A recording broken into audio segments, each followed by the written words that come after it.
You know, it's kind of funny because people tend to think that the whole world is supposed to be a forest. And then they tend to think that not only is it supposed to be a forest, but the forest is supposed to be dense canopy followed by so much shade that there's no growth underneath.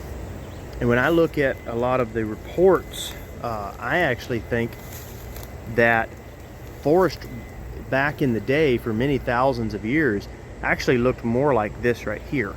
And I don't think that there was a huge abundance of pure forest, but I think the ones that were forest were a lot like this, where the deer could actually have food and not just starve to death. And I've got an interesting story to tell you about that if I haven't told you before. I was looking at some journals that were written. You can look some of those things up, and in some of those journals, the people, the generals, they were saying that they could see the buffalo in the wintertime would come up into the mountains and go out into the woodlands and things like that, and there would be so many buffalo that would come through.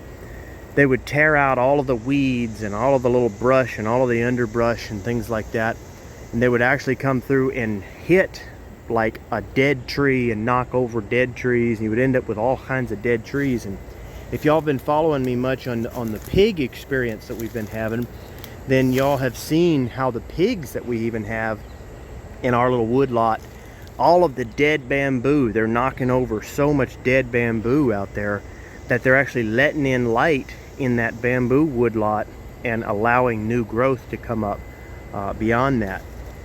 So y'all should check out some of our pig videos if you're interested in that. But the moral of the story is that the buffalo would go through and tear out a lot of the underbrush and damage, but they would also come through and fertilize. It would leave so much fertilizer laying on the ground. What you get when you get a canopy that's so dense is the trees are fertilized. I mean, they're doing fine. They're getting all the sunlight they need and everything like that. But the wildlife, the deer, things like that, they're sleeping out there, they're staying out there, but they're not getting enough food. And so here's an interesting story that I promised. And y'all correct me if I'm wrong. I may be wrong about a couple of the details, but there was about 100 acres, and they locked one buck up inside that 100 acres, and it was a 100-acre wood lot.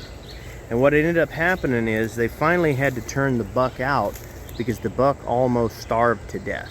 Okay, and the point of the story, and it is a true story, but the point that we can get out of the story is that the buck could not feed himself in a traditional modern forest. Okay, so what that tells us is that forests are not what they used to be.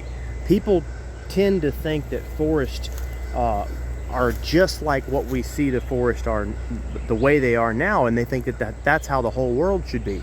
In reality, that's not the case, and that one single buck proved that, because that buck had nothing to eat.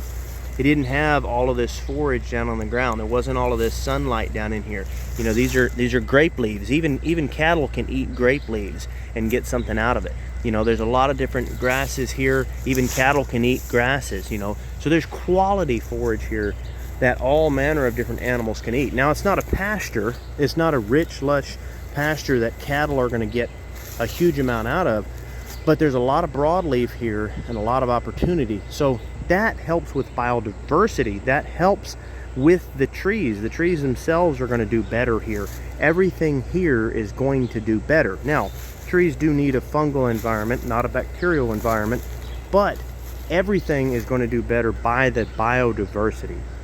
So the moral of the story is if you have a forest, don't think that a dense forest is exactly the way it used to be and that's how you should keep it. Also, don't fall for that lie that people are saying that when we, you know, there's a lot of people saying, well, deforestation is terrible and all like that. I'm not saying that some of it isn't bad, especially completely cutting out and wiping away everything. But the point is that it's not always exactly what it seems.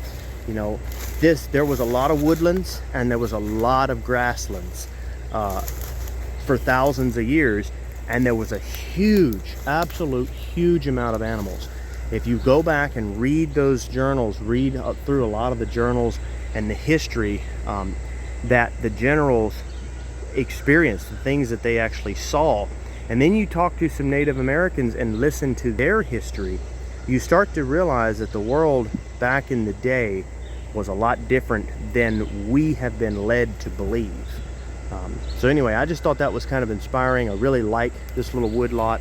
I like the idea of a place that can actually support biodiversity. So give that some thought in the future, and for sure, if you have any woods on your land, consider clearing it out just a little bit, even if you want to keep it clear, because you're going to get deer like this. Even if you just want deer, you know, then just thinning it out and getting some sunlight can have a beautiful forest that you're able to be out in while supporting wildlife. Lots of rabbits, lots of raccoons and everything like that.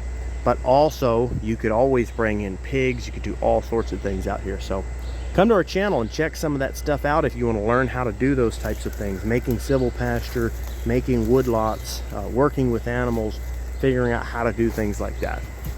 Like and subscribe for more.